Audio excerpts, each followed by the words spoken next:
가장 마음이 무겁다면 들어라. 지금의 무거움은 여러분이 약해서가 아니라 너무 오래 참아왔기 때문입니다. 그래서 첫 번째 지혜는 이 무게를 있는 그대로 인정하는 데서 시작합니다. 첫 번째 지혜는 마음의 무거움을 부정하지 않는 일입니다.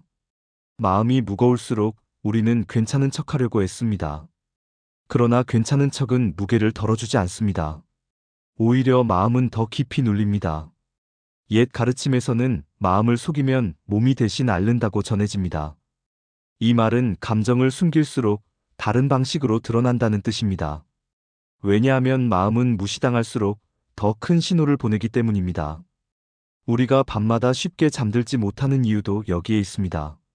낮 동안 눌러두었던 생각과 감정이 조용한 밤에 고개를 듭니다. 옛날 어른들이 해가 지면 일을 멈추고 마루에 앉아 쉬던 장면이 떠오릅니다. 그 시간은 게으름이 아니라 숨을 돌리는 지혜였습니다. 그런 이유니까 그렇습니다. 무거움을 인정하는 순간부터 마음은 아주 조금 풀리기 시작합니다. 두 번째 지혜는 숨을 고치려 하지 않는 일입니다. 마음이 무거울 때 우리는 숨부터 깊게 쉬어야 한다고 생각합니다. 그러나 깊은 숨이 오히려 부담이 될 때도 있습니다. 그래서 지금의 숨을 그대로 두는 것이 필요합니다.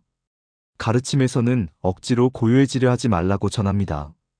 이 말은 잘하려 하지 말라는 뜻입니다. 왜냐하면 애씀은 또 다른 긴장을 만들기 때문입니다. 숨이 가쁘다면 그만큼 애써왔다는 증거입니다. 그 사실을 고치려 들지 않아도 됩니다. 아침에 일어나 창문을 열고 가만히 서 있는 것만으로도 충분합니다. 숨은 누가 가르치지 않아도 스스로 돌아옵니다. 그래서 숨을 바꾸려 하지 말고 지켜보면 좋겠습니다. 세 번째 지혜는 지금의 상태가 전부가 아니라는 점을 기억하는 일입니다. 마음이 무거울수록 생각은 한 곳에 붙잡힙니다. 가르침에서는 한 생각에 갇히면 길이 사라진다고 말합니다. 이 말은 지금의 느낌이 전부처럼 느껴질 수 있다는 뜻입니다. 왜냐하면 아픈 마음은 미래를 닫아버리기 때문입니다. 그러나 우리는 이미 여러 번 비슷한 시간을 지나왔습니다.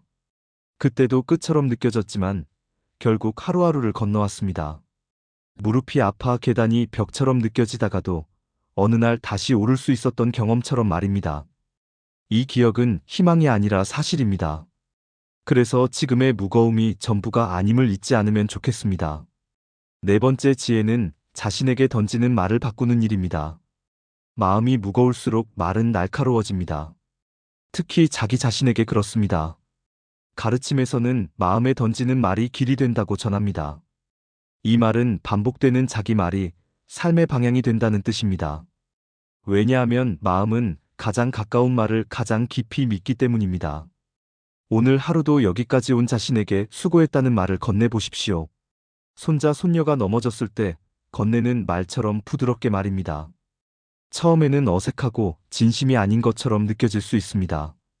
그러나 말의 온도가 바뀌면 마음의 결도 바뀝니다. 그래서 자신에게 하는 말을 조금만 낮추면 좋겠습니다.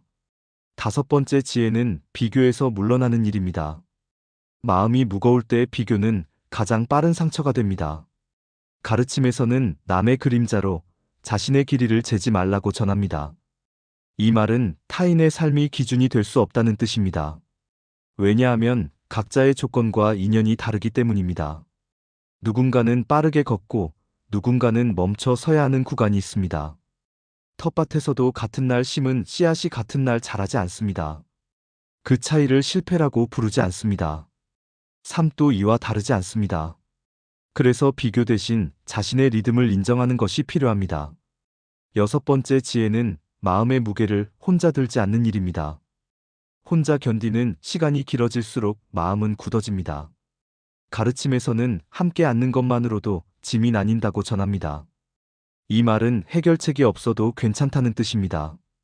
왜냐하면 공감은 설명보다 먼저 마음을 풀어주기 때문입니다. 옛날에는 이웃과 나란히 앉아 날씨 이야기만 나눠도 숨이 트였습니다. 그 시간 속에서 문제는 그대로였지만 마음은 덜 무거웠습니다. 지금도 다르지 않습니다. 말을 잘하지 않아도 괜찮습니다. 누군가에게 마음을 건네는 것만으로도 충분합니다. 일곱 번째 지혜는 몸의 소리를 먼저 듣는 일입니다. 마음의 무게는 가장 먼저 몸에 내려앉습니다. 가르침에서는 몸이 먼저 울고 마음이 뒤따른다고 말합니다. 이 말은 통증과 피로를 무시하지 말라는 뜻입니다. 왜냐하면 몸은 거짓말을 하지 않기 때문입니다. 어깨가 무겁고 허리가 뻐근할 때 마음도 같이 굳어 있습니다. 따뜻한 물로 손을 씻고 발을 담그는 작은 행동이 도움이 됩니다. 잠을 조금 더 자는 것도 회피가 아닙니다. 이런 돌봄은 자신을 포기하지 않았다는 신호입니다. 그래서 몸을 돌보는 것이 마음을 살리는 길입니다. 8번째 지혜는 오늘을 다 살지 않아도 괜찮다는 생각입니다. 마음이 무거울 때 하루는 너무 길게 느껴집니다. 가르침에서는 한순간만 잘 지나도 충분하다고 전합니다. 이 말은 내일까지 책임지지 않아도 된다는 뜻입니다. 왜냐하면 지금 이 시간만으로도 우리는 이미 벅차기 때문입니다. 하루를 아침과 점심과 저녁으로 나누어 보십시오. 지금 이 시간만 지나면 됩니다. 그렇게 나누면 하루는 견딜 수 있는 크기가 됩니다. 그래서 하루를 잘 살아야 한다는 부담을 내려놓으면 좋겠습니다. 9번째 지혜는 마음이 무거운 자신을 숨기지 않는 일입니다. 우리는 아픈 마음을 부끄러워합니다. 가르침에서는 숨길수록 상처가 깊어진다고 말합니다. 이 말은 부끄러움이 고통을 키운다는 뜻입니다. 왜냐하면 숨김은 고립을 만들기 때문입니다. 마음이 무거운 날이 있다는 것은 무심히 살지 않았다는 증거입니다. 진심으로 살아온 사람만이 이런 무게를 느낍니다. 그 사실을 이해하면 자신을 조금 덜 밀어내게 됩니다. 그래서 지금의 마음을 부끄러워하지 않아도 됩니다. 10번째 지혜는 다시 가벼워질 수 있다는 가능성을 놓지 않는 일입니다. 지금은 상상하기 어려울 수 있습니다. 가르침에서는 흐르지 않는 것은 없다고 전합니다. 이 말은 마음도 멈춰있지 않다는 뜻입니다. 왜냐하면 변화는 삶의 본성입니다. 우리는 이미 여러 번 무거웠고 다시 숨을 쉬었습니다. 그때마다 완전히 준비된 상태는 아니었습니다. 그럼에도 하루는 다시 시작되었습니다. 이번에도 다르지 않습니다. 그래서 가능성을 완전히 놓지 않으면 좋겠습니다. 여러분도 지금 마음이 많이 무거우신가요? 그 무게를 오늘 당장 내려놓지 않아도 괜찮습니다. 이 말들이 오늘의 무게를 함께 들어주기를 바랍니다.